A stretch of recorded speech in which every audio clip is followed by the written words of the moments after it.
Pues hola, bienvenidos a un teatro crítico en el que vamos a hablar de un artículo de Gustavo Bueno escrito en Niembro el 1 de abril del 2011 y titulado Individualismo y colectivismo en el siglo XXI, perspectivas. Este escrito de Gustavo Bueno fue requerido por la Universidad de Córdoba para formar parte de una obra colectiva proyectada por la Biblioteca Ben Ross, impulsada por esa institución. Como nos informa la Fundación Gustavo Bueno, parece que 10 años después de haber sido escrito, ese libro todavía no se ha editado y nos dicen en la Fundación que resulta aconsejable dejar ya publicado este texto, liberándolo de su condición de inédito e ignorado. Para ello contamos con la compañía de Luis Carlos Martín Jiménez. Buenas tardes, Luis Carlos. Hola. Y de Daniel Fernández Hernández. Buenas tardes, Daniel. Muy buenas tardes. Pues sin más preámbulo, el artículo consta de 5 apartados. El primero, en el que hace Gustavo Bueno una declaración en torno al concepto de, bueno, la idea de perspectivas, ¿no? De qué manera puede afrontar el tratamiento de dichas ideas de individualismo y colectivismo desde la consideración de unas perspectivas en un siglo XXI que acababa de empezar.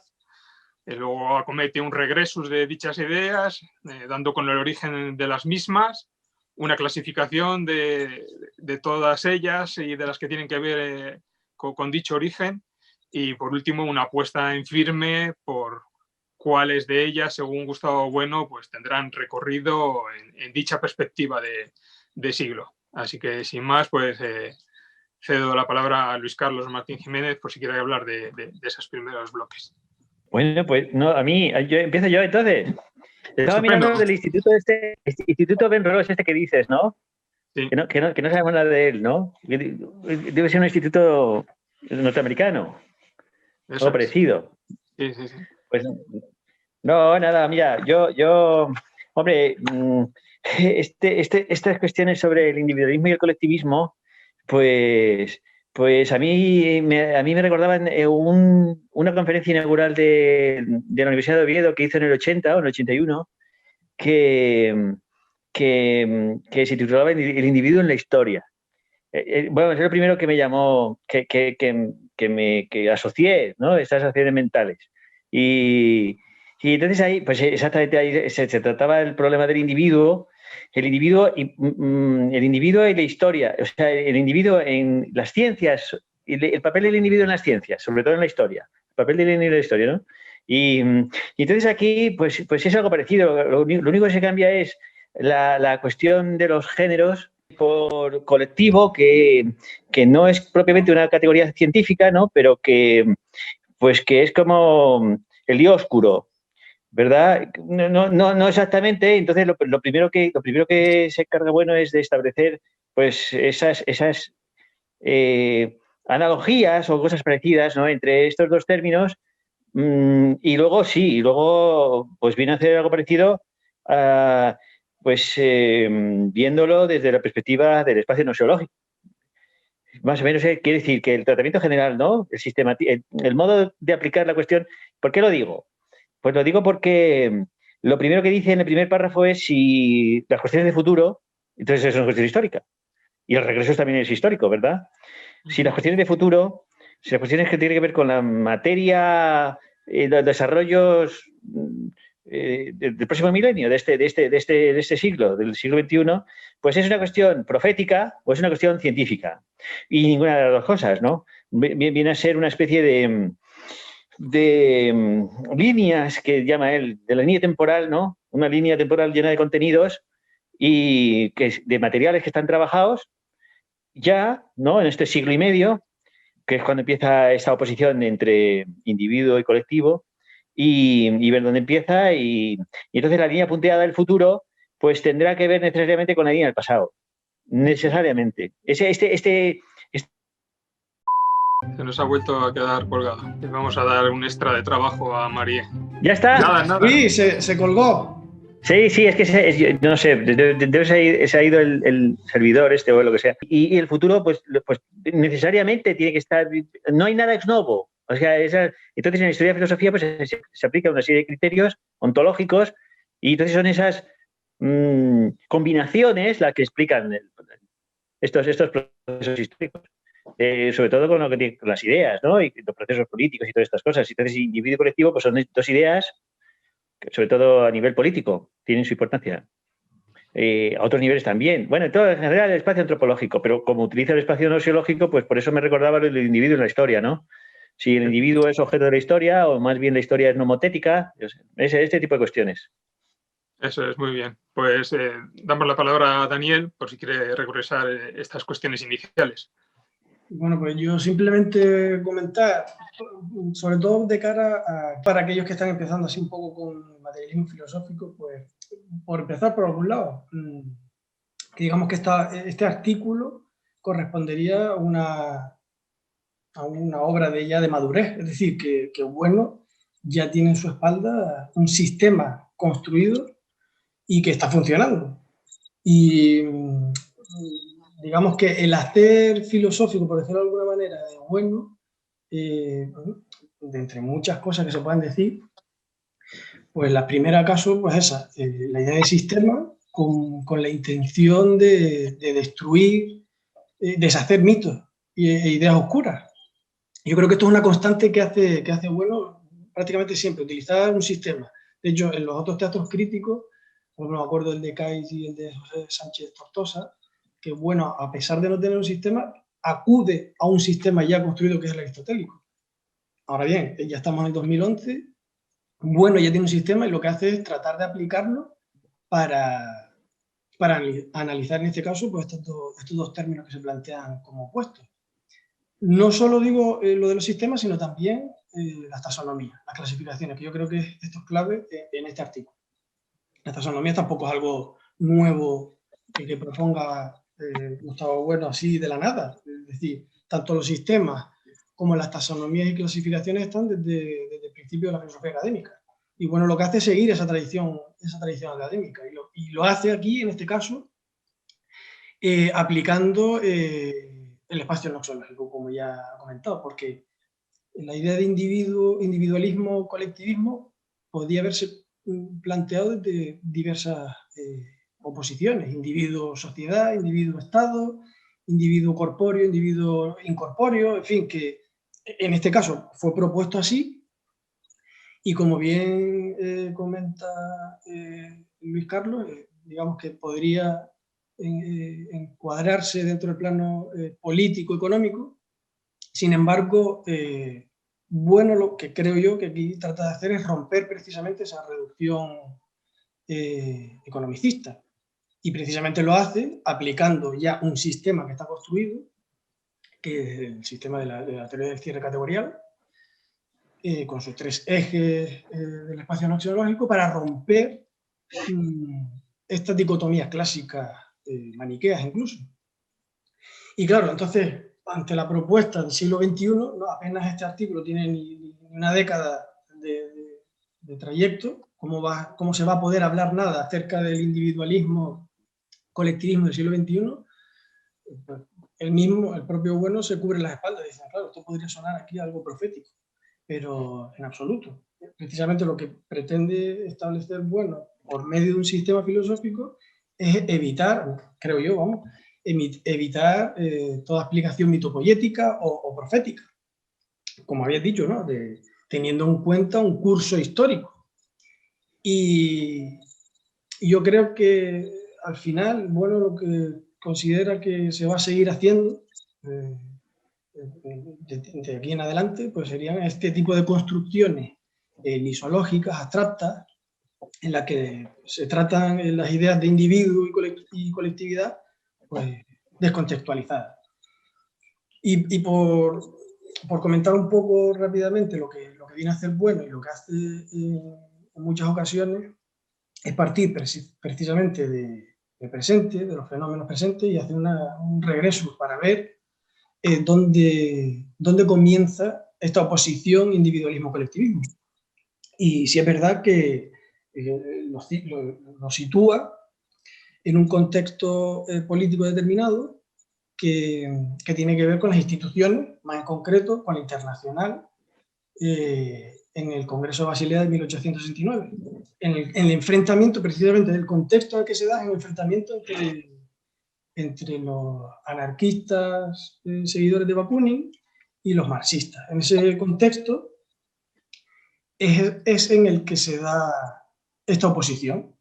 Y yo simplemente por indicar un poco cosas que no están en el texto y que estarían envueltas en esta problemática, el propio Bakunin, en el Congreso de la Liga de la Paz y Libertad, es donde se opone directamente al marxismo. Y por leer aquí unas citas, yo creo que esto viene bien para que se vea que la idea de individuo, pues depende desde qué coordenadas se esté diciendo y se esté utilizando estos términos, significará una cosa u otra. Por ejemplo, leo aquí unas declaraciones que hizo Bakunin. Dice: se me ha acusado de que soy comunista, porque pido la igualdad económica y social de las clases y de los individuos. Y dice: pero ¿qué diferencia hay entre comunismo y colectividad? Que es lo que él, en este caso Bakunin, como que se distancia del comunismo y recurre a la colectividad. Dice: yo detesto el comunismo, dice Bakunin, porque es la negación de la libertad y no puedo concebir nada humano sin libertad. No soy comunista, y aquí yo creo que está la clave en la que el anarquismo de Bakunin se distancia del marxismo. Dice: yo no soy comunista porque el comunismo concentra y hace que el Estado absorba todos los poderes de la sociedad, ya que termina necesariamente en la centralización de la propiedad en manos del Estado. Entonces, bueno, al final termina en esta intervención diciendo que lo que hay que hacer es abolir el Estado, que era la abolición de la propiedad individual hereditaria, porque no es más que forma parte de la institución del Estado, y dice: y en ese sentido soy colectivista y de ninguna forma soy comunista. Bueno, pues aquí yo creo que eso, lo que quiere hacer ver bueno es, primero, determinar en qué momento, en qué contexto aparece esa oposición entre individualismo y colectivismo.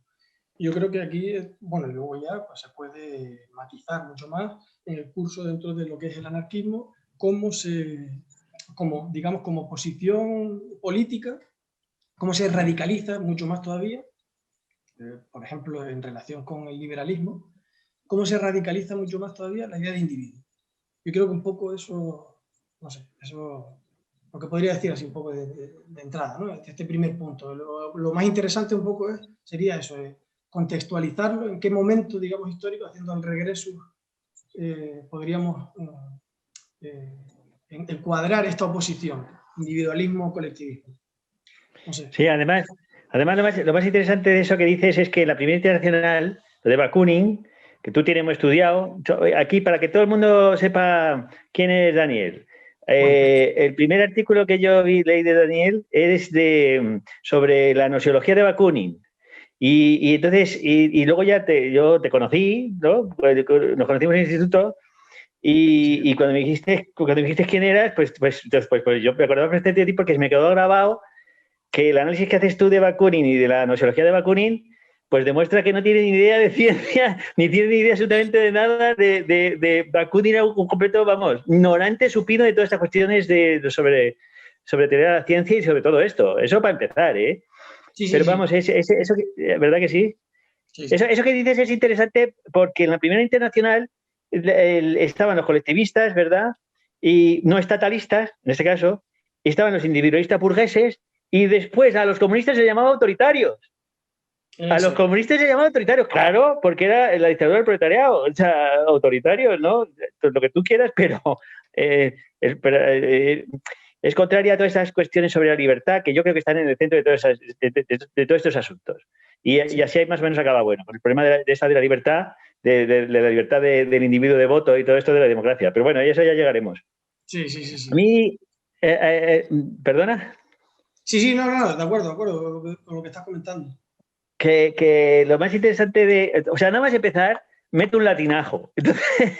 Entonces esto de los latinajos, pues, es lo primero que te llama la atención para ver qué significa, porque yo no sé, yo di latín en el bachillerato, pero de latín, o sea, 4 cosas, yo no sé vosotros, pero hoy en día no se sabe latín, en el siglo XIX quizás todavía, ¿no? Pero hoy en día, pues, entonces, lo primero que hacéis es buscar a ver qué significa eso, porque a ver por dónde va la cosa. Y entonces esto de facto ad posset vale dilatio, esto que dice, pues parece ser que pues es sencillamente que las cosas pasadas se repiten. Pero tiene más jugo el asunto porque son estas acepciones de la lógica modal donde vienen estos cuadros lógicos de contrarios, subcontrarios, contradictorios y todo esto. Y entonces, pues esta lógica modal que está alrededor de estos sintagmas sobre lo posible, lo necesario, de lo que va a ocurrir, de lo que ha pasado y todo esto, pues es el término de partida. O sea, en la lógica modal, pues tienes lo que es verdadero necesariamente y es contrario a lo que es una verdad imposible, o al revés, lo que es una falsedad imposible, su contrario es una falsedad necesaria. Y entonces los subcontrarios, precisamente, entonces, a lo que voy. Entonces, lo interesante de esto es que entre el individuo, las acciones que tienen que ver con el individuo en esto posible y necesario que pasa en la historia, que decíamos de que unas cosas están determinadas por otras, y los colectivos, digamos, lo que tiene que ver con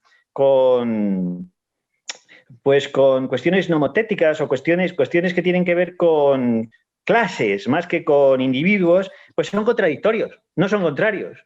O sea, aquí el individuo y lo colectivo pues no tiene tanto que ver con la contrariedad de esta lógica modal, sino contra lo contradictorio, que es el individuo y la clase. Entonces, es decir, entre la verdad posible y la verdad imposible. Entonces, el caso que elimina o que es decir, aquí estos opuestos en general son géneros opuestos, individuo y colectivo, pero como los opuestos, dice Aristóteles, que tienen muchas acepciones distintas, por ejemplo, lo contrario o lo contradictorio, pues aquí lo que se estaría viendo es más bien acepciones contradictorias, el individuo y la clase, el colectivo.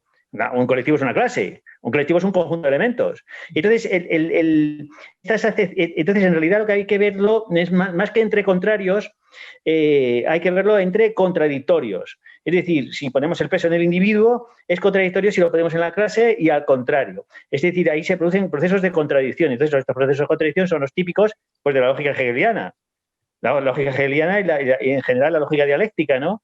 Y entonces, como nosotros no utilizamos esa lógica dialéctica porque no creemos que existan estas contradicciones donde la identidad genera la negación por la ruptura de la clase, y etcétera, y genera otra clase superior y todo esto, pues entonces nosotros lo que utilizamos son estas cuestiones de transformaciones idénticas, donde estas transformaciones idénticas pues son se pone a ver, que está por aquí, se pone a ver dónde tengo, se pone un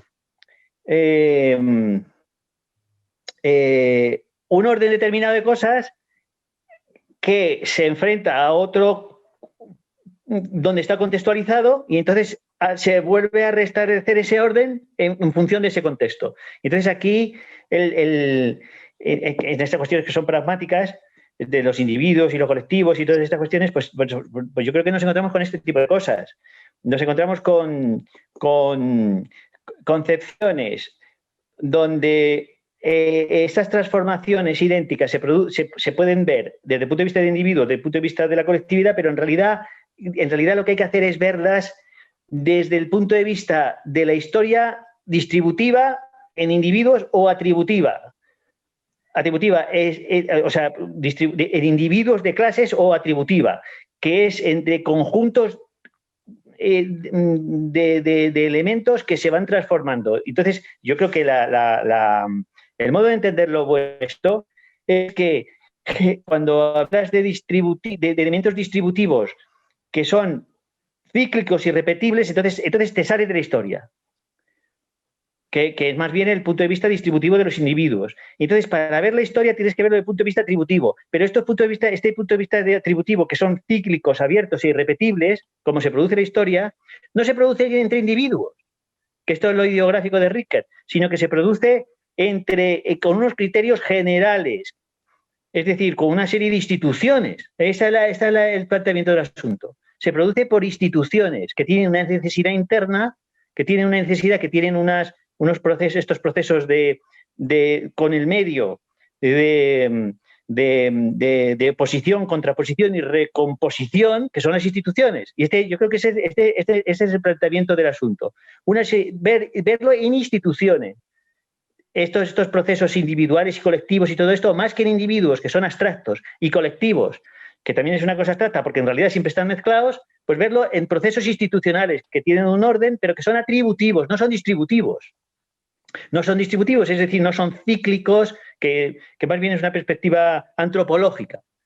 Quiero decir, el planteamiento de estas cuestiones con estos dos conceptos y estas modalidades, esta lógica modal, ¿verdad? Esta serie de proposiciones sobre si lo que pasa en la historia es irrepetible, no es repetible, si se pueden hacer una ciencia y todos estos asuntos. Es decir, verlo desde el punto de vista de las instituciones, donde van mezcladas las dos cosas, ¿no? Donde los individuos siempre están metidos en clases y las clases son clases de individuos y entonces se producen estos procesos de transformaciones idénticas, por así decir. Y no sé a qué venía esto. La culpa la debe tener Dani. Precisamente, está bien encaminado porque precisamente tras ese regresus que hace Bueno, que además se repite, ¿no? ese trabajo en muchos de los artículos que se ha comentado, ¿no? esa mecánica, esa sistematicidad a la hora de analizar las cosas, pues bueno, precisamente lo que acabas de señalar ahora, Luis Carlos, lo que va detectando es cómo se da esa dicotomía de alguna manera en otras instituciones a lo largo del tiempo y en distintos ámbitos. Una vez que localiza el origen de la dicotomía individuo-colectivismo en la economía, pues él incluso toma ejemplos concretos, ¿no? de un tiempo concreto y de una situación geográfica de España, de una nación, ¿no? Como eso, ¿no? Con Emilio Castelar, del cual hablasteis el otro día, con José Luis Pozo Fajarnés, ¿no? y demás, ¿no? Cómo se va dando esa dualidad en distintos ámbitos. Y una vez que tiene todo, digamos, sobre la mesa, todos los componentes, pues creo que es en el tercer bloque lo que decide es clasificarlos, ¿no? Clasificar, y como hemos insistido muchas veces, es escribar, es separar la paja del trigo y ver qué es lo que queda de todo ello.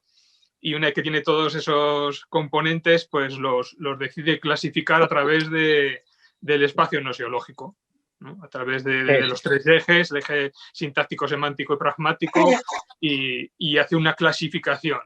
Así que si queréis pasamos a hablar, Daniel, si quieres sí, que quieras comentar. Perdón, Alberto, es que vamos, yo lo que veía ahí es precisamente que los ejes nosiológicos son los que también te permiten clasificar las instituciones. Eso es. Ahí es donde están los individuos y es donde están los colectivos. Claro, porque son los únicos elementos objetivos con los que puedes hablar y tomarlos de referencia para hablar de una perspectiva futura con cierta solvencia. Eso es, sí señor, sí señor. No, estoy de acuerdo. Yo cuando antes Luis comentó que al ver la idea de individualismo le hizo recordar lo de individuo en la historia, a mí lo primero que me vino a la cabeza, y lo digo por digamos, la dinámica de Bueno de romper las ideas monolíticas. A mí me vino a la cabeza la identidad que muchas veces se utiliza entre individuo, persona y hombre, que en otros artículos, como por ejemplo El sentido de la vida, Bueno lo analiza. Porque muchas veces se da por evidente que todo individuo es persona o todo individuo es hombre, ¿no? Dentro de este individualismo, que remite a individuo, muchas veces se hace esa identidad. Y yo creo que, a mí lo que me llamó la atención y lo que me parece característico de la filosofía de Bueno es cómo rompe esas ideas monolíticas.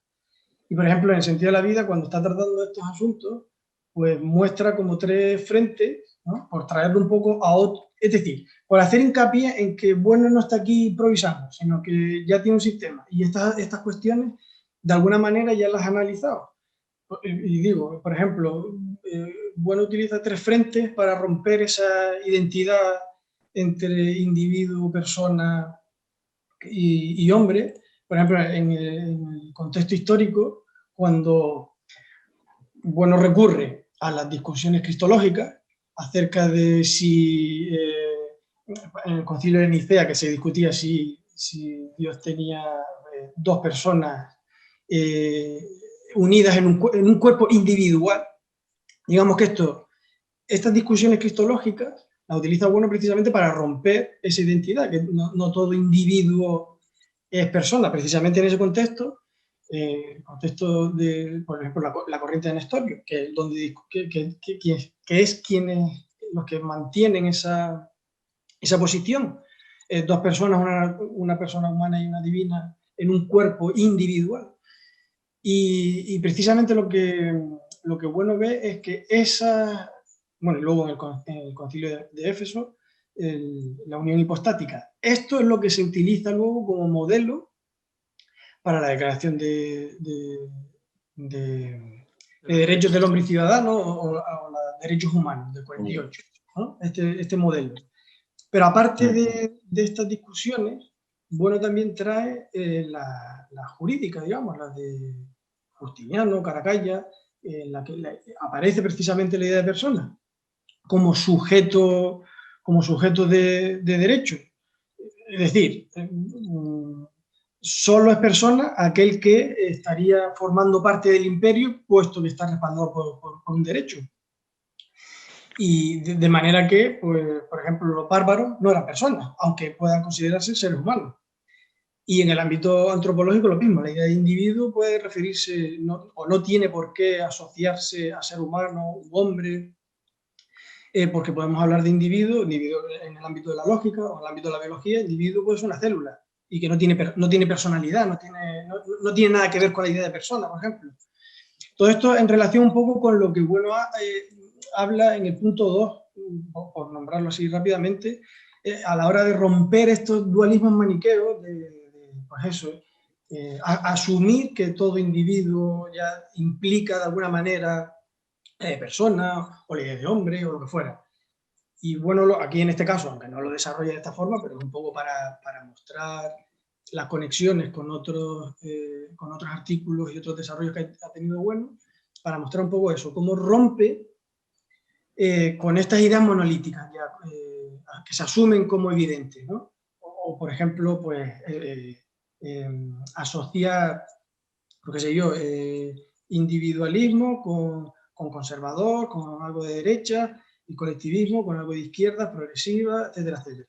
Asumir ya esto como algo evidente. Yo creo que a mí lo que más me llama la atención aquí de Bueno es cómo rompe eso.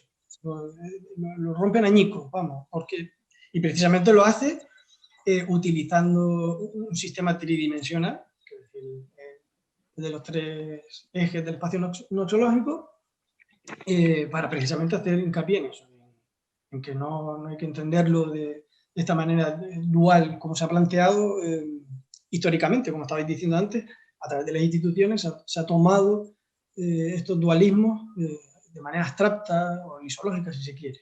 Un poco yo creo que por eso, por comentar algo que no está estrictamente en el texto, pero que en el fondo se da, digamos, por hecho en el sistema de Bueno, porque ya lo tiene analizado años atrás, en el 96.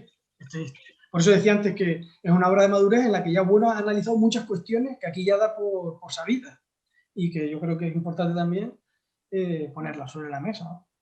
Vamos, un poco eso, ¿no? Yo creo que después ya esto enlazaría con el punto 3, pero nada, te dejo. Pero, perdona, Alberto, si me dejas... Sí, adelante. Pues no, que esto que dices que en el texto está, que se entrevé, ¿verdad? Lo que dice Dani, que se entrevé que va por ahí. No, pero yo creo que es precisamente el objetivo fundamental de eso. El objetivo fundamental es eliminar estos sustancialismos, individuo, clase, colectivo, y además estas oposiciones maniqueas y todo eso, ¿no? Zoroástricas o izquierda-derecha y todo esto, que desde el punto de vista ontológico, porque nosotros pues somos pluralistas. Y entonces el enemigo es precisamente el monismo, pero los dualismos igual, porque los dualismos al final revierten en un monismo. Esas oposiciones al final se desequilibran en favor de uno o del otro. Y no creo que se pueda entrever que esa es la intención de Bueno. No, yo creo que lo dice explícitamente, ¿eh? O sea, vamos a ver, por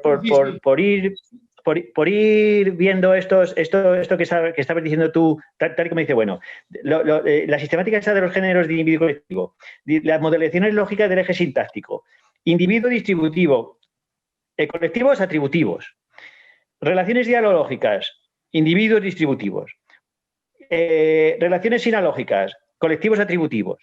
Y entonces, ciencias ideográficas, ciencias nomotécnicas, exactamente eso es lo que utilizaba en el individuo en la historia. Ciencias ideográficas y nomotécnicas es una distinción de Rickett y Wittgenstein, donde viene eso, las ciencias históricas se diferencian de las ciencias físicas o matemáticas porque trabaja con individuos y no trabaja con clases. Entonces, y yo creo que la tesis de Bueno es precisamente esta, que se trata de volcar a nivel sintáctico todas estas cuestiones de individuo, colectivos y clases, es que en los conceptos de parte y todo. Esa es la clave del asunto. Partes y todos. Y entonces ahí para la parte puede ser la célula, puede ser el individuo humano, puede ser lo que sea, y el todo, el concepto, la clase. Y entonces entender entender todos estos términos en cuestiones de partes y todos, eso es precisamente la teoría del cierre. Ese es el objetivo. La teoría del cierre está configurada desde este presupuesto, de partes y todos. Y si no lo entiendes así, estas cuestiones, porque son trascendentales, dice Bueno. La idea de parte y todo es trascendental y entonces recoge también esas acepciones que estabas diciendo tú. Desde el punto de vista de las modalidades ónticas semánticas, pues esto, por ejemplo, cuando se aplica a la religión, Dios único, dioses colectivos, o cuando se aplica a la física, atomismo clásico, átomo es en griego individuo, átomo, colecciones estadísticas, las colecciones de lo que hacen las ciencias sociales, que son estadísticas, sociología, todo esto que se llama ciencias sociales, ¿verdad? Cómo se entienden psicología social, todas estas son proporciones estadísticas. ¿Cuántos van para acá? ¿Cuántos van para allá? Entonces a mí esto, cuando lo estaba leyendo esta mañana, me recordaba lo que había dicho el rey. Lo que había dicho el rey, que sale en los titulares, que dice que la ética está por encima de las familias. Entonces es eso, esto es lo de Kant, la ética está por encima de todo. Pero en vez de decir, lo que más me llamó la atención de lo del rey es que en vez de decir la ética está por encima de la política, dice la ética está por encima de las familias. Yo creo que estaba pensando en la suya, no, la familia es real, os digo yo, ¿no? Y entonces así desde el punto de vista antropológico ya se pone al tacto, porque claro, decir que la ética está por encima de la política ya es demasiado, ¿no? Para el jefe de Estado. Era un órdago eso ya. Eso ya es demasiado kantismo, ¿no? Pero y luego el eje pragmático, que es la clave, porque dice, Bueno, que es la ontología esta antrópica operatoria, ¿no? Que es donde está la izquierda derecha, que es lo que ha dicho Dani también. Y entonces aquí está un poquito la clave del asunto, porque el monismo individualista, este sería uno de los enemigos, que son Stirner y muchos de los anarquistas, que es que el yo es el centro de la realidad. Estos yoes, desde el punto de vista kantiano, yoes distributivos es el centro de la realidad. Y en realidad es un monismo porque todo se resuelve en estos sujetos trascendentales o algo parecido, centros de la realidad, ¿verdad? Y los monismos igual. Los monismos igual. Y entonces lo que hay que hacer es un pluralismo general, esto es destruirlo, triturarlo, estos yoes y nosotros, un pluralismo total de yoes distintos y nosotros distintos que están configurándose unos en función de otros y enfrentados a otros. Y sin partir de esa base pluralista no se entiende nada de estos asuntos. No se entiende absolutamente nada, ¿no? Y entonces aquí está la vía por donde va a ir, me parece a mí. Sí, de hecho, en el eje pragmático, cuando Bueno analiza, ¿no?, ejemplos, ¿no?, donde se practican, ¿no?, casos, situaciones, ¿no?, que tienen que ver con ello, hay dos apartados muy interesantes, aparte de los que has señalado, de ética y moral, y bueno, en física y demás, que son los relacionados con el colectivismo en el arte y luego con el rótulo colectivo, ¿no?, que también son muy interesantes. Y además, precisamente, recientemente, Paloma Pájaro, que participó en una conversación, ¿no?, con un trevijanista, pues justo al final de la conversación un poco la cosa se abocaba a este parrafito, ¿no?, del colectivismo en el arte, ¿no? Y aquí, Bueno, ya lo resuelve perfectamente, ¿no? Y luego el término colectivo que tiene todo que ver, ¿no? Cómo se ejercita en distintos ámbitos, en distintas esferas, ¿no? Y cómo Bueno las va triturando, ¿no?, todas ellas. Entonces, pues, si queréis, pasamos ya, una vez que Bueno ha hecho la criba, ¿no?, de los distintos ejercicios duales, ¿no?, y maniqueos muchas veces, ¿no? Que se dan en los distintos ejes, pues bueno, al final lo que decide ya es poner las cartas sobre la mesa y una vez que se ha hecho todo este análisis decir cuáles de todos ellos él considera que van a poder tener vigencia en el futuro, pero no desde una perspectiva visionaria, ¿no? Sino teniendo en cuenta todo esto que ha comentado. Daniel, no sé si quieres comentar algo sobre esto. Sí, bueno, nada, yo por retomar un poco lo que estaba diciendo también Luis acerca de estas ideas de individuo en el anarquismo, que había buscado aquí algunas ideas para que se viese esa conexión precisamente con Kant y cómo estas ideas que aparecen con Kant están vigentes en la actualidad, que ya luego Luis hablará un poco más, pero por ejemplo, autores como, aparte de Stirner, que el propio Bueno cita en el artículo, hay otro autor, así, busqué unos cuantos que representan ese carácter individualista. Hay un anarquista francés a mediados del siglo XIX, un tal Hans Riner, que viene a decir lo siguiente, dice, ¿qué es individualismo? Dice, doctrina moral que no apoyándose en dogma alguno, en ninguna tradición, en ninguna voluntad exterior, no se dirige más que a la conciencia individual.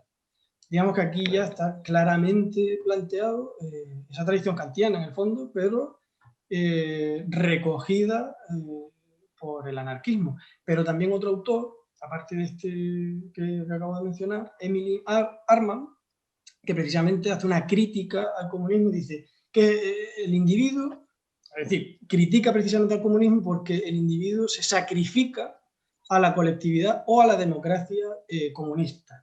Y lo que tiene que hacer el ser humano, visto desde la perspectiva de Emily Arman, es distanciarse de toda colectividad porque es lo que niega a todo sujeto. Tiene que mantenerse al margen de toda colectividad. Esta es digamos, la negación más radical de lo colectivo, posicionándose ya de un individualismo claro. Y bueno, lo que plantea al final Bueno ahí es, moviéndose ya en el eje pragmático, lo que viene a subrayar es lo que dijo antes también Luis, la modulación pluralista, que es la más próxima al materialismo, que es lo que nosotros sostenemos. Y digamos que lo que va haciendo ahí es plantear cómo se ve desde las democracias homologadas actuales una especie de transición del súbdito al ciudadano, en la que la democracia actual es algo así como el fin de la historia, el único sistema, por decirlo de alguna forma, en la que el ser humano puede ser humano. Deja de ser súbdito y se convierte en ciudadano. Claro, entonces lo que hace Bueno, y lo analiza en otras obras, plantea, bueno, ¿y por qué lo de súbdito es tan despreciable por las democracias actuales? Pues claro, está sometido al tirano, a la voluntad de la tiranía. Pues claro, uno dice, bueno, ¿y por qué la tiranía de, qué sé yo, de unas democracias actuales, 51-49 en votos, por ejemplo? ¿Por qué esa tiranía no es tan mala, por ejemplo, como la tiranía del antiguo régimen, lo que fuera, de un tirano? Entonces, el problema es que ya aquí ya se asume que eso puede ser así, y habría que esperar esos 4 años a volver a votar para poder manifestar la voluntad, digamos, de la otra parte de la sociedad política.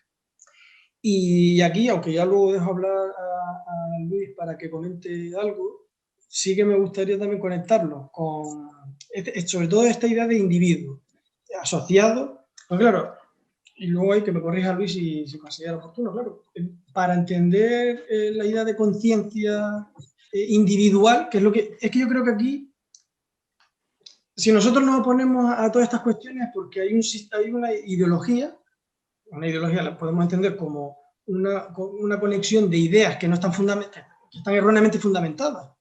Y en este caso, pues por ejemplo, asociadas a la idea de conciencia, individuo, conciencia y libertad, como que vienen asociadas en bloque, por decirlo así de alguna forma. Y claro, para estas cuestiones yo creo que habría que incluso regresar a la idea de Dios aristotélico, a esa del pensamiento, y en el pensamiento del pensamiento mueve el universo. Esto históricamente lo retoma Descartes, que a través de la sustancia espiritual o conciencia no es más que eso, el sujeto que duda, ¿no? Llega al reconocimiento de su existencia. No puedo dudar de que estoy dudando, estoy pensando. Vuelvo otra vez a esa idea del autos griego, del por sí mismo, concluyo, me reconozco existiendo. Y digamos, el Dios aristotélico, conciencia cartesiana, o sustancia espiritual cartesiana, que acaba en Kant, por decirlo, bueno, acaba, que Kant retoma en forma de razón pura y vuelve otra vez la idea del autor griego que nosotros negamos, claro, que es la de la autonomía, precisamente. ¿Cuándo hay un sujeto moral en Kant?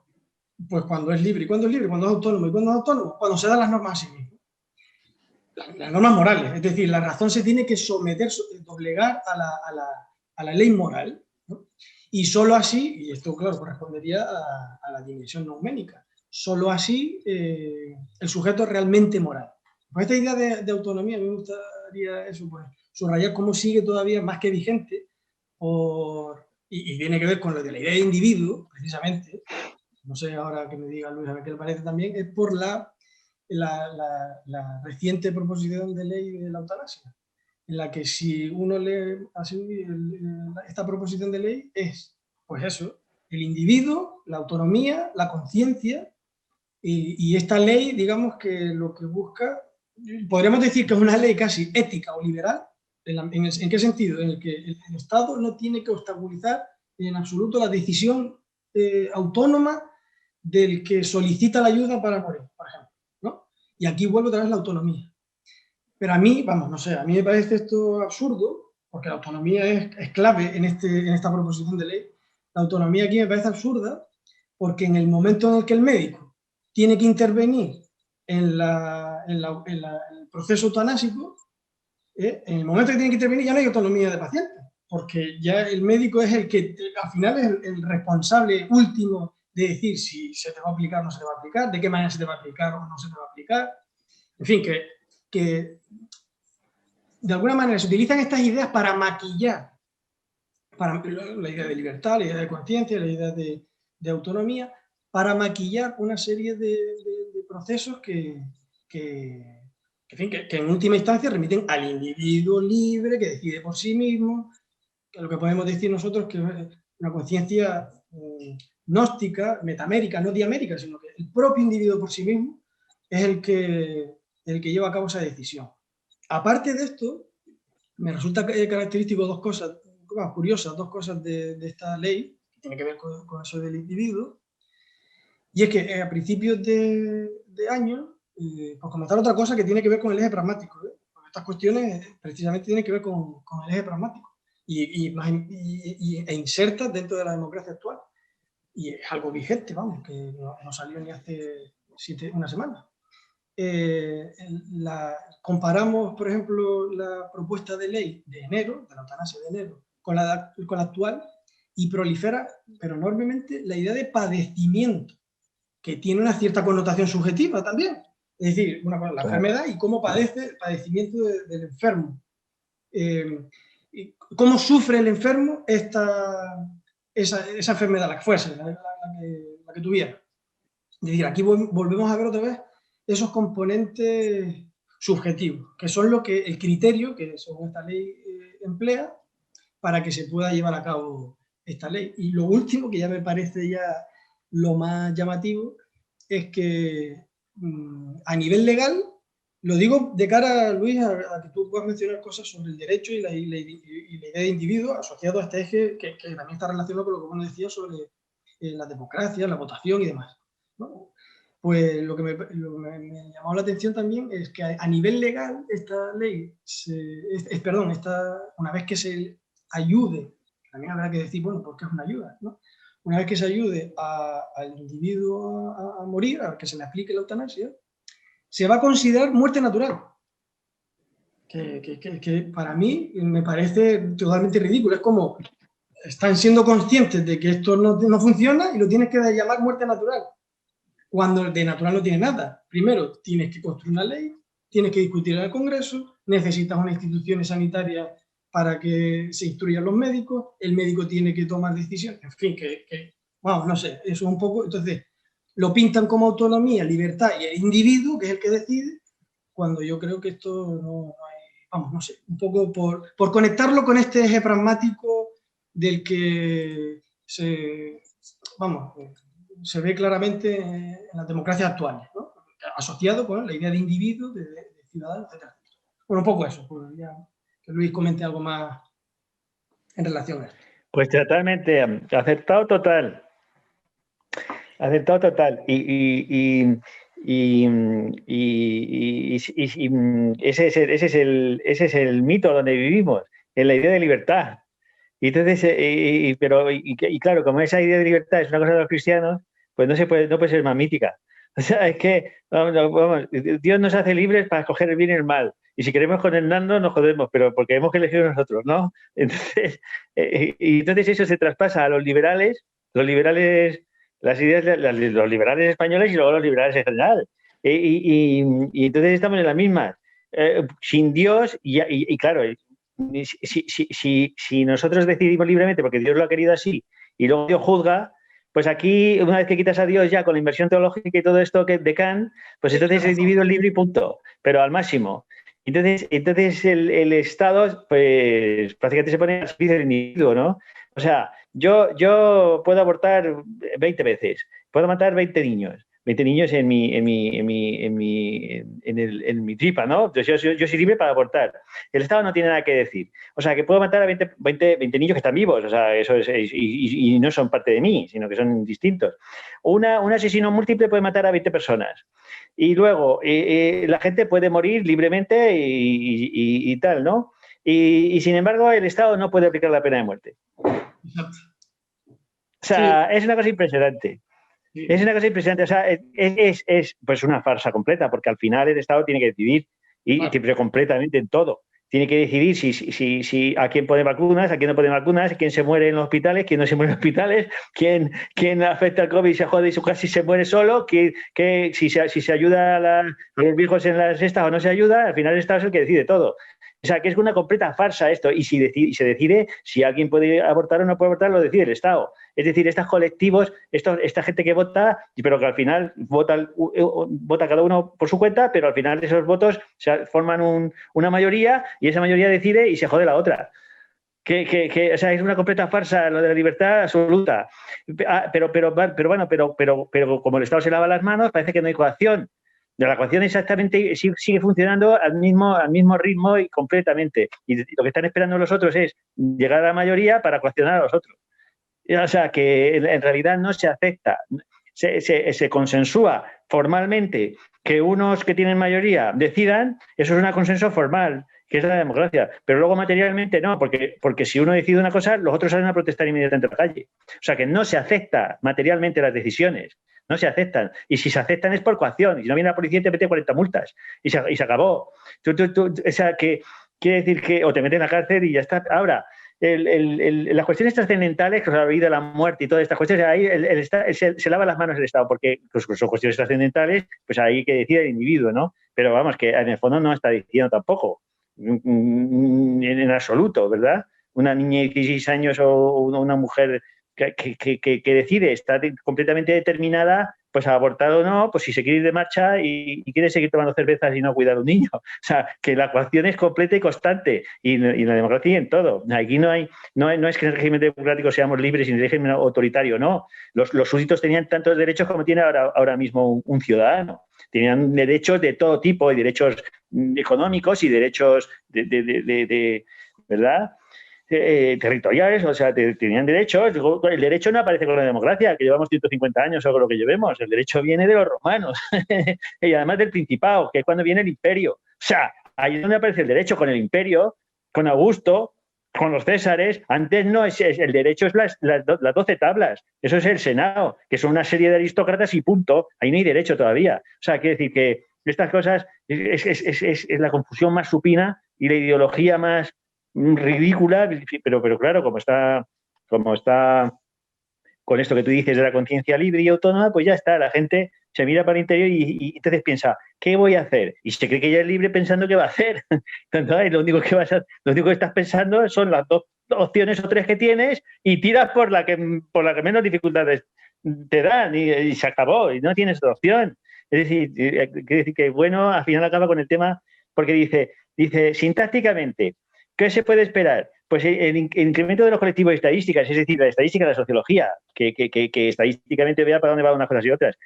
Semánticamente, lo de los númenes, los extraterrestres, contra los dioses, esto es tal. Y luego, pragmáticamente, pues esto, que los individuos y los colectivos son unas cosas abstractas y entonces hay que meterlos dentro de instituciones como es la democracia, que ahora mismo es la institución fundamental y básica política y entonces esta democracia se basa pues en un puro formalismo abstracto, ridículo, una pantomima, una ideología pues que no se sostiene por ningún sitio, porque nosotros si estamos en contra de algo es contra la libertad, vamos. O sea, no creemos de ninguna manera, ¿verdad? Lo de la libertad y mucho menos la determinación que dices tú de Dios aristotélico, claro. Es que eso, vamos, cosa más ridícula. O sea, yo cada vez veo más configurado el materialismo filosófico en función de la idea de contexto. La idea de contexto, nada de autodeterminaciones. El contexto ahí es la clave. El contexto sociopolítico, económico, el contexto de otros estados, el contexto internacional y luego el contexto de los extraterrestres, que tampoco lo puedes dejar como si fuera una cosa que estuviera seguro, ¿no? De que el hombre es el rey de la creación y el principio antrópico de esta basura, ¿no? O sea, quiere decir que el contexto es la clave y sin estos contextos pues no se puede entender ni las ciencias, ni la dialéctica, ni nada de todo esto. Entonces, bueno, ahora terminamos si queréis, como os parezca. Sí, en el fondo, bueno, pues lo que va señalando, ¿no? Todo esto que decís es la dialéctica, ¿no? Que hay entre un Estado que tiene cierta soberanía, ¿no? Y que tiene que gobernar, pero los derechos humanos que están impregnándolo todo. Entonces, ¿cómo dar cabida a eso? Pues a través de estas contradicciones, ¿no? No hay otra manera, ¿no? Es como disimular, es convertir la democracia en una especie de Espíritu Santo, ¿no? Que todo lo tapa, lo avala, lo permite y la gente se autoengaña. Bueno, es que no tiene ni conciencia de la contradicción en la que incurre, ¿no? Con todas estas cuestiones, ¿no? de la democracia, de la votación, etcétera, ¿no? Entonces, pues nada, si queréis damos paso al remate final, ¿no? A lo que ya estaba apuntando Luis Carlos, ¿no? De qué propuestas bueno estima que tendrán recorrido, ¿no? Que tienen recorrido, ¿no? El tema de los extraterrestres, de las teologías, ¿no? De la democracia, etcétera. Más o menos lo que hemos dicho, ¿no? Vamos, no sé si quieres añadir algo más a eso. Lo del voto en blanco, que acaba con el voto en blanco. Sí. Que acaba con... ¿Por qué? Porque claro, la abstención es la negación de todo el sistema legal, ¿no? Yo me considero al margen completamente de esto. Pero el voto en blanco es más peliagudo porque el voto en blanco... En España hay un partido que precisamente se llama Escaños en Blanco. ¿Por qué? Pues porque entiende que el que vota en blanco pues no está representado en el Parlamento. Y entonces resulta que entonces favoreces a los otros grupos políticos en definitiva, porque si votas en blanco, entonces los votos para las mayorías o lo que sea. Y entonces él tiene tres concejalías vacías, tiene 3 escaños vacíos en concejalías, y Cataluña precisamente. Porque en España no le votan más de 90.000 personas, votos en blanco. Y entonces lo que quiere este partido es que el voto en blanco pues aparezca el escaño en blanco de los votos, la gente que vota en blanco. Es decir, que se considere igual al que vota en blanco que al que vota un partido, que tenga peso parlamentario. Entonces, lo del voto en blanco, claro, imagínate un parlamento donde el 51% sean escaños en blanco. No puede decidir nada, porque no tiene mayoría absoluta, ni lo puede tener. Bueno, pero eso es muy trevijanista, ¿no? La idea de que la democracia formal, ¿no? Tiene unos déficits, ¿no? Unos déficits, pues claro, todo desde un punto de vista jurista, ¿no? De que tiene unos déficits que si la democracia se ajustase jurísticamente mejor, pues sería una democracia auténtica real ya, ¿no? Y entonces apuestan para que hasta que se consiga eso, pues que se vote en blanco, ¿no? Y yo creo que bueno ahí está criticando también esa cuestión, esa posición trevijanista, ¿no? No, claro, vamos, nada más alejado de nosotros que el trevijanismo. O sea, como si nosotros tuviéramos una idea de democracia que fuese la auténtica y a que las democracias tienen que acercarse. O sea, eso es una cosa ridícula, vamos, completamente ridícula. No, yo digo lo del voto en blanco porque en el fondo luego todos los parlamentos tienen estrategias para, por ejemplo, si se vota en blanco el 51%, pues se tiene que volver a votar.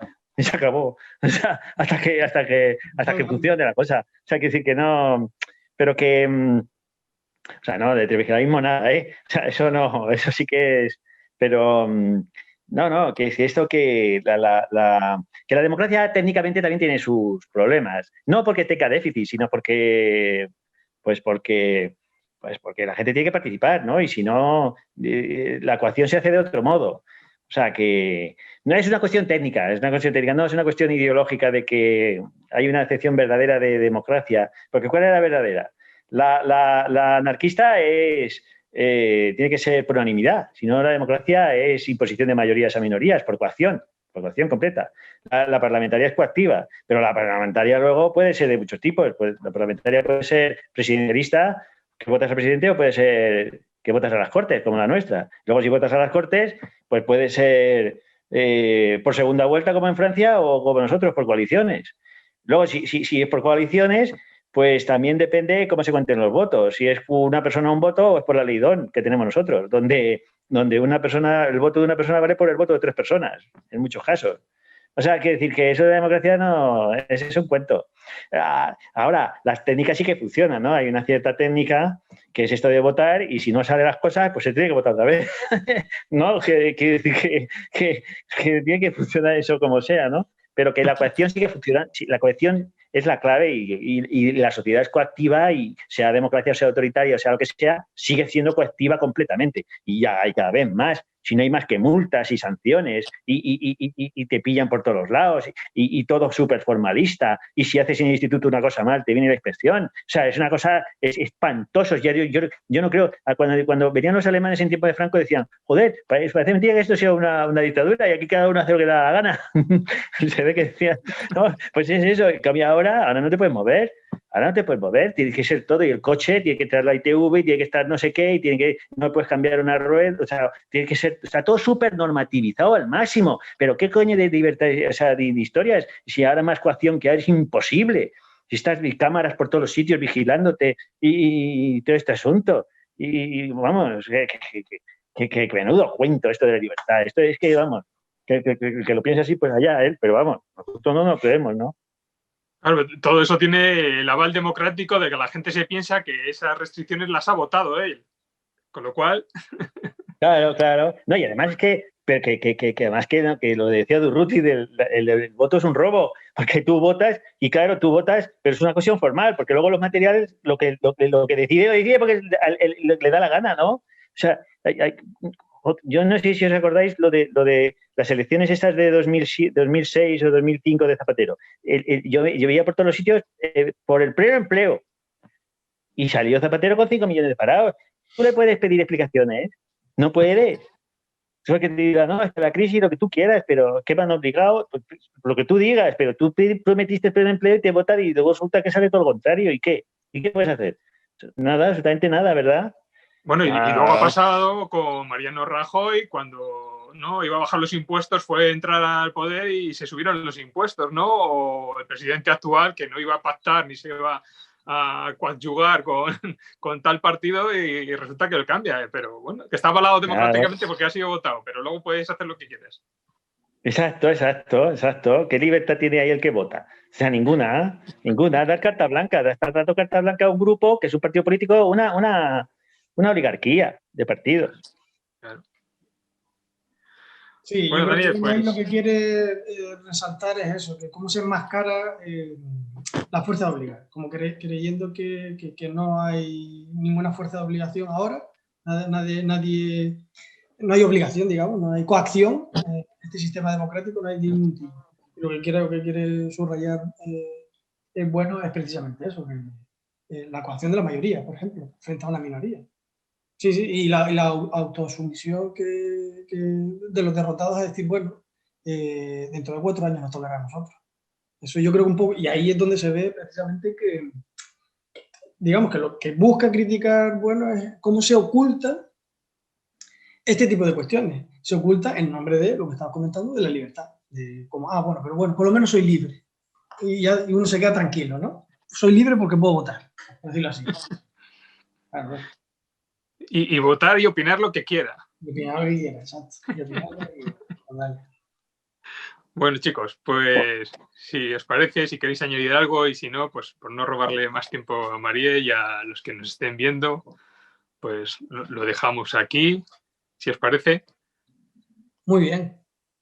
¿Lo estás llamando ladrones? Oye, lo que tú has votado. Vale. Tiene libertad para poder decirlo, ¿no? De su conciencia. Pero la autoridad nos va a quitar el micrófono en 0, Vale. Muy bien. Bueno, lo dicho, chicos, que paséis buen remate de fin de año. Muchas gracias por estar aquí, especialmente personalmente, individualmente me ha hecho mucha ilusión este colectivo. y que nos sigamos viendo en el 2021. Muy bien, Alberto, igualmente también. Vale. Que lo pasen, vamos, bien dentro de lo que cabe. Que seáis libres. Votadme. Eso. Bueno, hasta luego. Bueno, adiós. Se te ve de maravilla el bigote. El bigote se te ve. ¿Qué tal por ahí? Bien. Hoy es el primer día que ha hecho sol. Está nublado todo el día, con niebla, no sé qué. ¿Cómo están ustedes? Bueno, ¿cómo lo veis? ¿Estáis preparados? Sí. Sí, vamos, empezamos. Gracias a ti, María. Muchas gracias, Alberto. Sí. Bueno, sí.